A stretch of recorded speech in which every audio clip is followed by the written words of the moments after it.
Welcome to Research Business Daily Report, where market researchers come for news, insights, and commentary about the research field. And we provide them with knowledge and assorted other valuable information that impacts them both personally and professionally, both inside and outside their current place of work. Today on RBDR, a look at gesture-based surveys for mobile and desktop situations, followed by an interesting broad question about what is being underutilized when it comes to acquiring buyer insights. And we've got a recommendation for you of something to read. RBDR is sponsored today and this week by our RFL Client Consulting Service, which has been created to assist client market research departments as well as research agencies. It relies on our up-close and personal experiences over 23 plus years, both with market research departments of all shapes, sizes, and all kinds of business categories, and our interchange with many market research agencies across the spectrum of the research marketplace. We've had probably over 300 discussions with client market research heads, as well as well over 1,000 in-depth interviews with research agency executives, which has provided us with a steady flow of up-to-date information as well as expertise. Now, we're poised to help any group in research elevate their effectiveness and efficiency, and you can find out how and why by going to our website. Our homepage is rflonline.com, and you'll find the link to the client consultancy. There's no more change in market research these days than in the mobile research survey area, where capabilities are really sprouting here, there, and everywhere.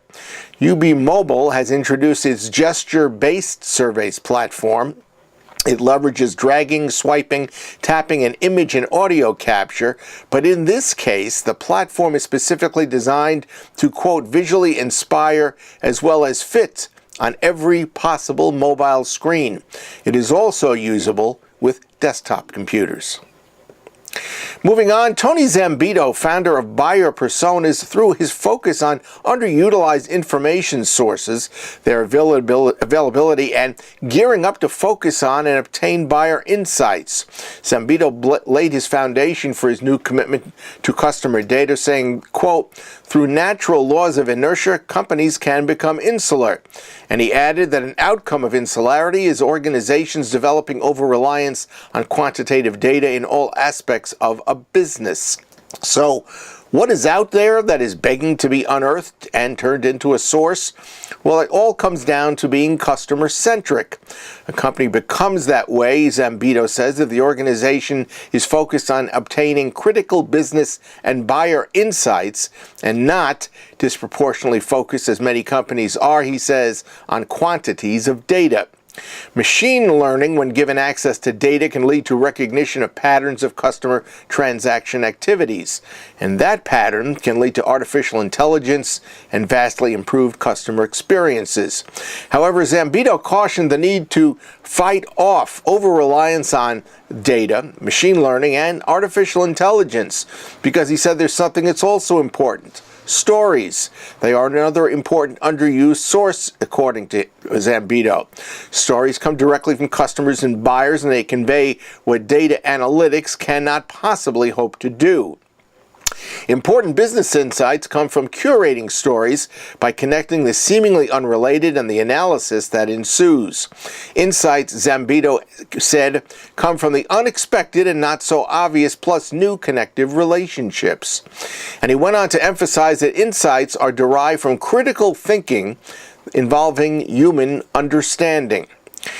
Near the end of his piece, Zambito turned his focus to thick data, the collective qualitative research of behavior that's associated with stories, emotions, mental models, and goals. Thick data has existed for decades, he said, but the term has now been brought to the forefront because it addresses a shortcoming and an opportunity.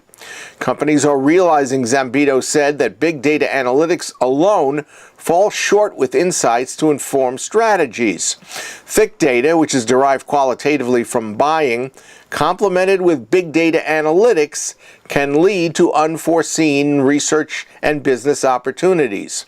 And that, Zambito said at the very end, is the present and future challenge.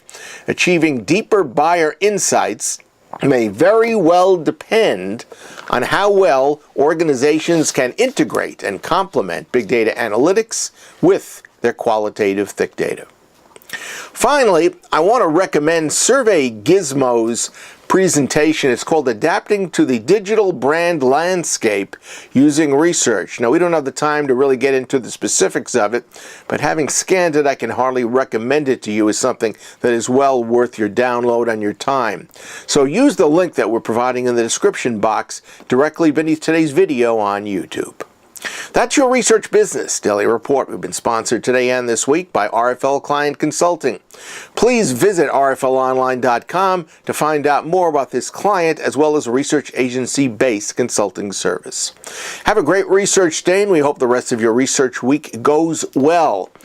Enjoy the upcoming weekend, and we'll look forward to seeing you back here on Monday.